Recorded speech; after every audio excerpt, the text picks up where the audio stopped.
safe at your home, right? Today we will start our next chapter, chapter number 24, circulatory system. Simply, we had completed our digestive and respiratory system. Next our system is our circulatory system.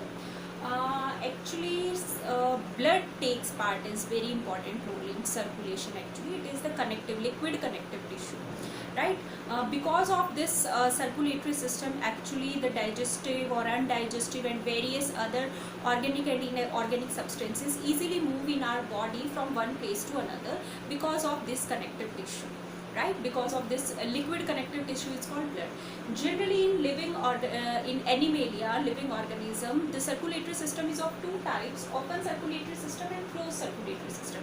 As the name indicate, open circulatory system, it means this system does not consist any kind of closed vessels, arteries and veins are absent in that kind of circulatory system. Simply one chamber of circulatory system is attached with another chamber. Simply blood move or liquid connective tissue move from one chamber to another chamber. Simply there is no vessels, simply blood vessels are absent in that kind of circulatory system.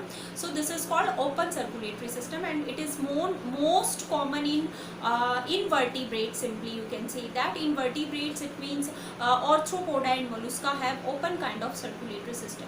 Next is your closed circulatory system. Closed circulatory system is generally present in the vertebrata, and closed, as the name indicate, there are blood vessels are present. It means oxygenated blood does not mix with deoxygenated blood, and separately there are blood vessels for oxygenated and deoxygenated blood. Simply blood vessels are present. So this kind of circulatory system is called closed circulatory system. Next, in this chapter we had only discussed about the human circulatory system, not any other animals. So we will discuss only about the human circulatory system. Circulatory system is consists blood, because blood is the connective tissue simply. So in a normal human being, approx 5 liter, a normal adult human have 5 liter blood is present, which is a liquid connective tissue, liquid in nature, which generally connect the different tissue and organs from one organ to another simply.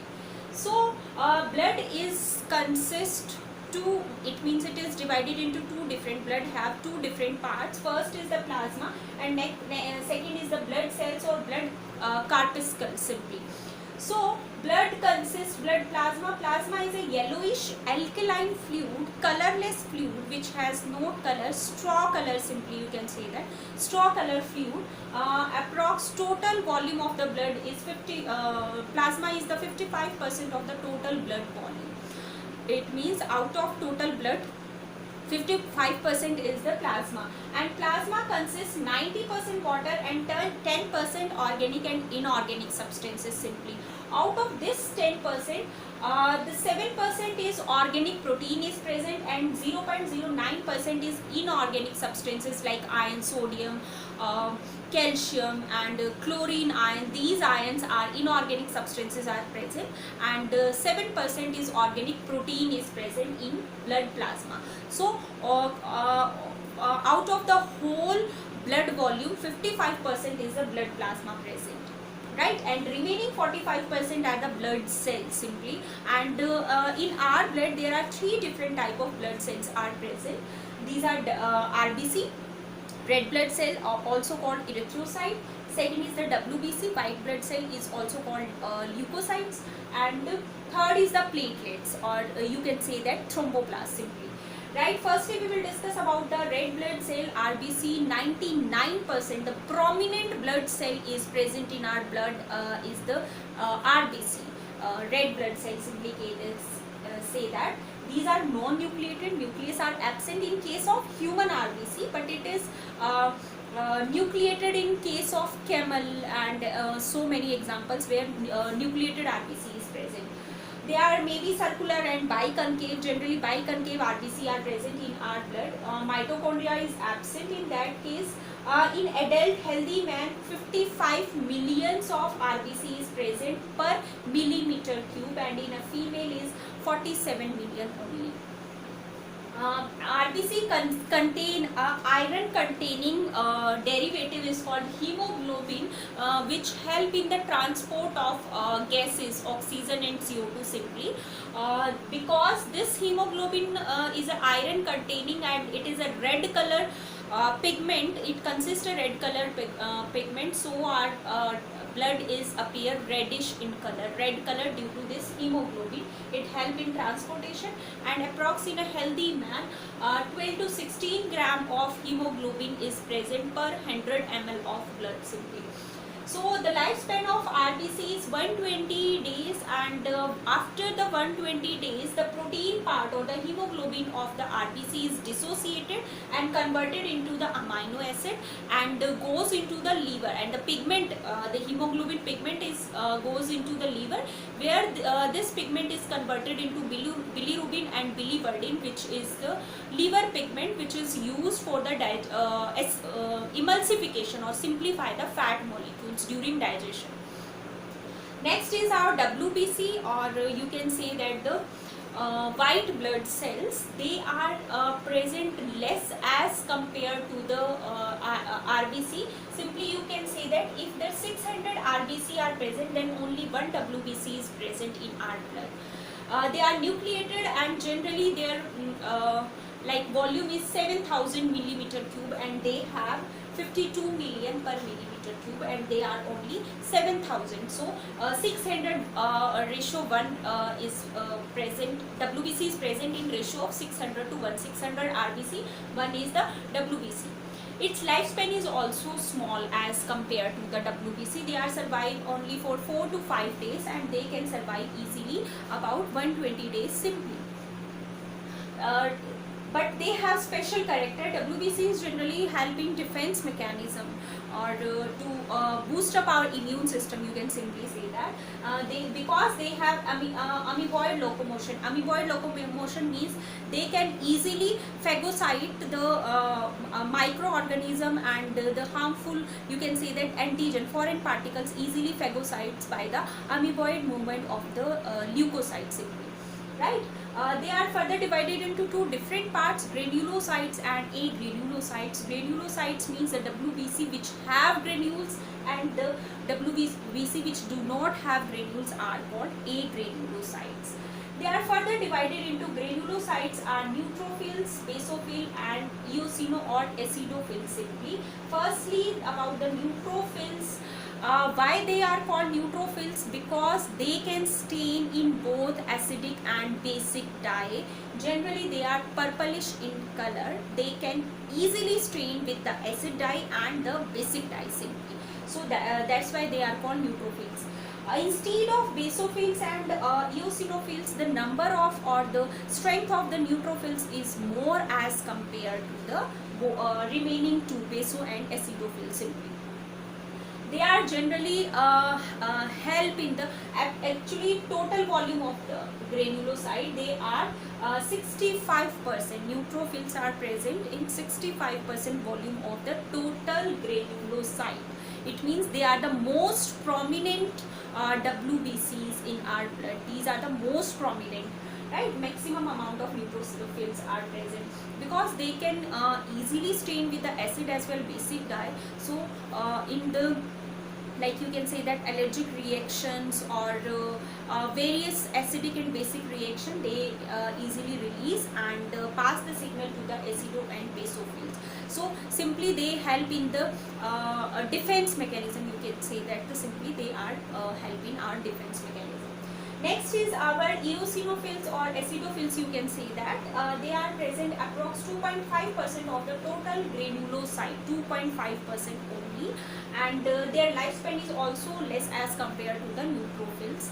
And because they are eosino or acidophils, it means they can stain only in the acidic dye. So they are pinkish in color. You know about the safranin. Safranin is a reddish or pinkish dye, acidic dye. So they can stain only in acidic dye. So it's called acido or eosinophils simply. Right. Next is the basophils. They can stain only in the basic dye. They are bluish in color, like methylene blue.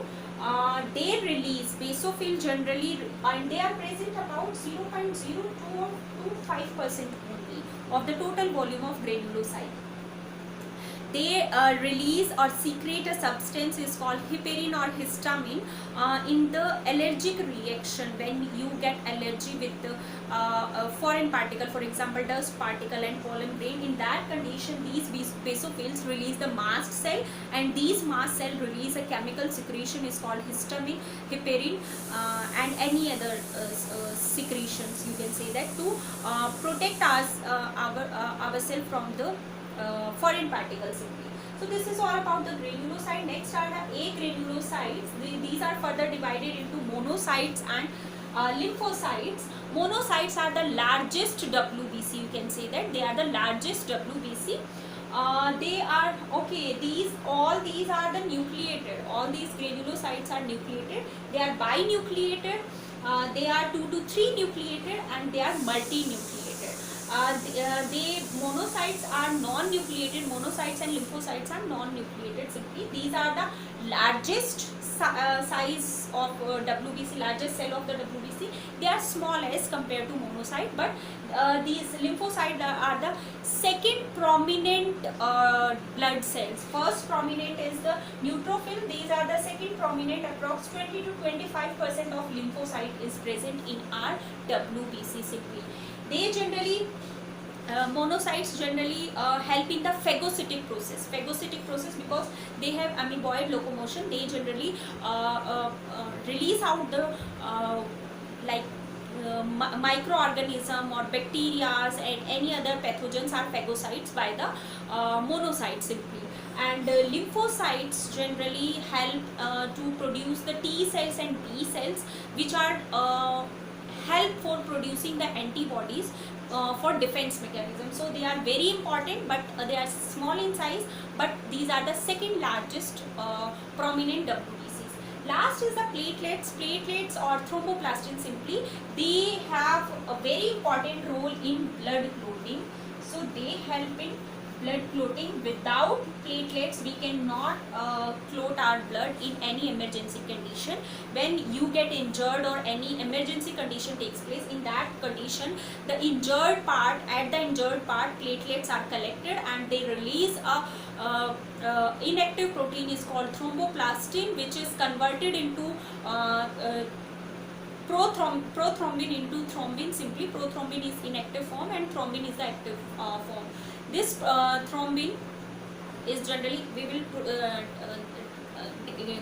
discuss in detail in the next lecture simply. Okay, I will give you small review about the blood clotting. So prothrombin is converted into thrombin in the presence of platelets only, and this thrombin is generally help to make the inactive fibrinogen into fibrin. Fibrin protein is a simplest protein which is make a scum or brownish substance or at your injured area. So all these processes performed by the platelets only, and approx 1.5 lakh to 3.5 lakh is platelets are present in a healthy human being simply. So they help, platelets help in the blood clotting. This is all about the common composition of blood and the basic concept of circulatory system. In the next lecture we will discuss in detail about the circulatory system. Thank you, 12th class.